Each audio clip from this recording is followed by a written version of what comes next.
جب تک اس ملک کے اندر یہ جو فرقہ پرستی کا خاتمہ نہیں ہوگا، اور آج دیکھ لیجیے میں آج بھی کہہ سکتا ہوں ایک درد دل کے ساتھ، اور میں معافی چاہتا ہوں، 7 بار آپ سے معافی چاہوں گا کہ ابھی بھی بعض، میں کسی کا نام نہیں لیتا لیکن بعض مکاتب فکر کے جو جلیل علماء ہیں، جلیل علماء تو کبھی اس طرح کی بات نہیں کریں گے، لیکن جو بعض لوگ ہیں وہ کہتے ہیں کہ اس مسجد میں نماز نہیں پڑھ سکتے، اس کے پیچھے آپ نماز نہیں پڑھ سکتے۔ اگر یہ ہمارا حال ہے تو ہم قوم کو کس طرح اکٹھا کر سکتے ہیں؟ آپ کو پتہ ہے میں ان مسائل پر کم بات کرتا ہوں لیکن ضروری بڑا سمجھتا ہوں۔ میں سمجھتا ہوں یہ ضروری چیزیں، مہربانی فرمائیں کسی جگہ بھی کسی ایک کے بارے میں بھی اپنے عقیدے میں کبھی کوئی کمزوری پیدا، کبھی نہ کوئی کمزوری پیدا، اتنی سی بھی بات کسی کی سننا، کسی کی کرنا، ڈسکس، ہمارا منصب ہی نہیں، اور کچھ اور بیوقوف ہیں۔ میں یونیورسٹی میں تھا چند دن پہلے، تو لیکچر کے بعد ایک دوست مجھے کہنے لگے کہ مولوی ایک دوسرے کے پیچھے نماز نہیں پڑھتے۔ میں نے اس کو کچھ پیار کی دلیلیں بھی دی، محبت کی، اس کو کہتے ہیں الزامی جواب ہمارے اصول تفسیر میں۔ میں نے اسے کہا کہ ایک ڈاکٹر سے دوائی لے لیں، دوسرے کے پاس جائیں تو کہتا ہے اسے تو پتہ ہی کو نہیں، تم غلط آدمی کے پاس چلے گئے، تو اس سے آپ کو ٹینشن نہیں ہوتی؟ یہ روز سیاستدان دھما چوکڑی مچا رہے ہوتے ہیں کہ فلانا چور ہے، فلانا چور ہے، تو اس سے نہیں ٹینشن، مولویوں کی ٹینشن ہے تمہیں۔ کہنے لگا جی نہیں، کیوں نہیں نماز پڑھتے؟ میں نے اسے کہا یار، اور وہ مجھے کہنے لگا جی آپ بڑی مثبت بات کرتے ہیں تو اس لیے میں نے آپ سے سوال کیا ہے۔ میں نے کہا یار بڑی سادی سی بات ہے، اگر تیری سمجھ میں آ گئی تو ٹھیک ہے، نہ بھی آئی تو منوانا تو میرے ذمہ ہے بھی نہیں، بتانا میرے ذمہ ہے۔ تو یہ بتا، میں نے کہا تیرے ابا جی کو، تیری اماں کو کوئی بندہ کافر کہہ گزرے، کوئی مولوی بہت بڑا شیخ الحدیث ہو، اصول تفسیر پہ، فقہ پہ، حدیث پہ دسترس رکھتا ہو، اور مستحضر علم ہو اس بندے کا، تیرے ابے اور اماں کو کافر کہے تو نماز پڑھتا ہے؟ کہنے لگا نہیں۔ تو میں نے کہا جو میرے نبی پاک کے ماں باپ کو مشرک مانے، اور میں نے کہا اگر تم نے دلیل چاہیے ہوگی تو بندے میں تمہیں دوں گا، اور بائی نیم دوں گا، اور میں ان کی تحریریں تمہیں دوں گا، جو مر گئے یہ لکھتے ہوئے کہ چونکہ وہ پہلے چلے گئے تھے انہوں نے کلمہ نہیں پڑھا لہذا معاذ اللہ صبح معاذ اللہ دوزخ میں جائیں گے۔ تیرا حوصلہ پڑھتا ہے تو پڑھ نماز، میرا تو نہیں پڑھتا، میں کیسے پڑھوں؟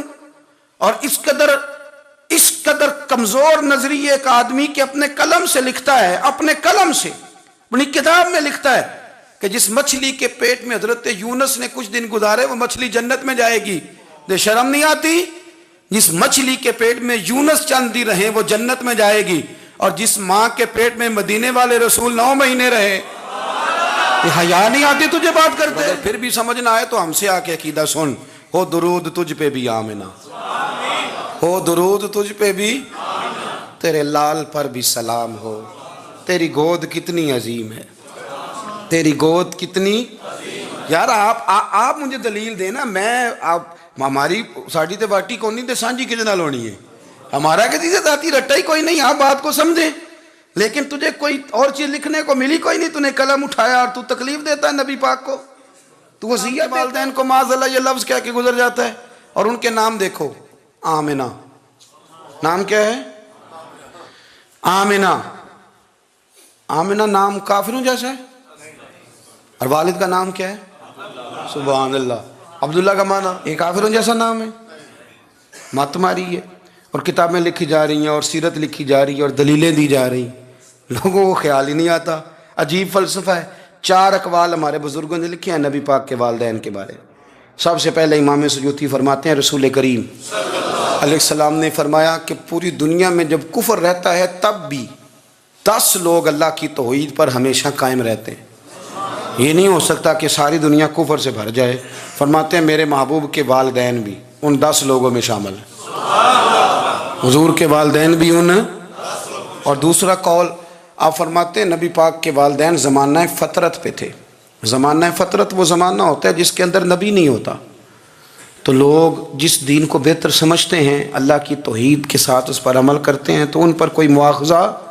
اور تیسری بات یہ کہ نبی پاک کے والدین حضرت ابراہیم کی ملت پر تھے، حضرت ابراہیم کے دین پر تھے، اور حضرت ابراہیم کا وہ دین ہے جس کو قرآن کہتا ہے کہ وہی دین ابراہیمی دین محمدی ہے صلی اللہ علیہ وسلم، وہی دین محمدی ہے۔ اور چوتھی بات جس کو علامہ ذہبی نے لکھا، علامہ خفاجی نے لکھا، قاضی اعجاز نے لکھا، محدثین نے لکھا، حدیث کی راوی سیدہ عائشہ صدیقہ ہیں رضی اللہ تعالیٰ عنہ، کہتی ہیں رات کو میں اٹھی تو میں نے نبی پاک صلی اللہ علیہ وسلم کو روتے ہوئے دیکھا۔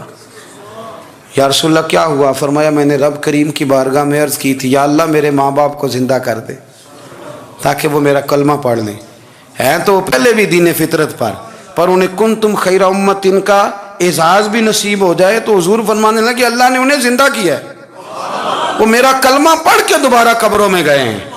تو امام سیوطی فرماتے ہیں کہ وہ نبی پاک علیہ السلام کی امت کا اعزاز بھی اللہ نے انہیں عطا کر دیا ہے۔